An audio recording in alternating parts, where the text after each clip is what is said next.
من النهاردة هتعمليها وبأسهل طريقة وطعمها يجنن وكمان تنفع للولاد في اللانش بوكس.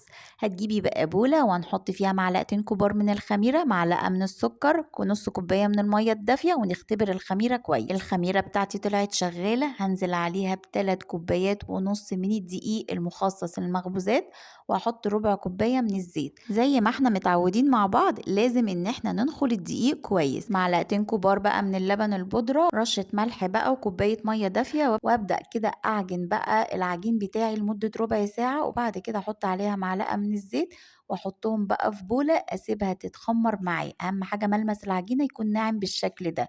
وبعد كده اغطيها بستريتش راب واسيبها تخمر معايا. اي توبنج بقى انت عايزاه، هنا حطيت سوسيس وفلفل وزيتون. الصوص بتاعنا عبارة عن كاتشب، معلقة صغيرة من الثوم البودر، معلقة صغيرة من الزعتر، معلقة صغيرة من الملح، معلقة صغيرة من الزيت. وبعد كده العجينة بتاعتي اختمرت وبقت تمام جدا.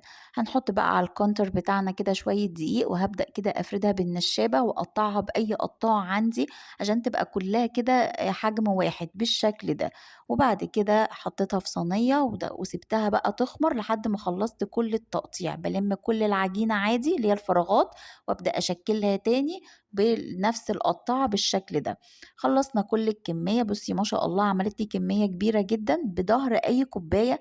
وابدأ بقى احطها في الدقيق واعمل لها تجويف بالشكل ده كده. وابدأي كده بالشوكة كده خرميها علشان ما تخمرش معاكي وتبقى قابة كده كلها. صوص البيتزا بقى بننزل في النص كده، وبعد كده سيبيها بقى تخمر معاكي كده، وحطي بقى جبنة موتزاريلا وحطي التوبنج بتاعك.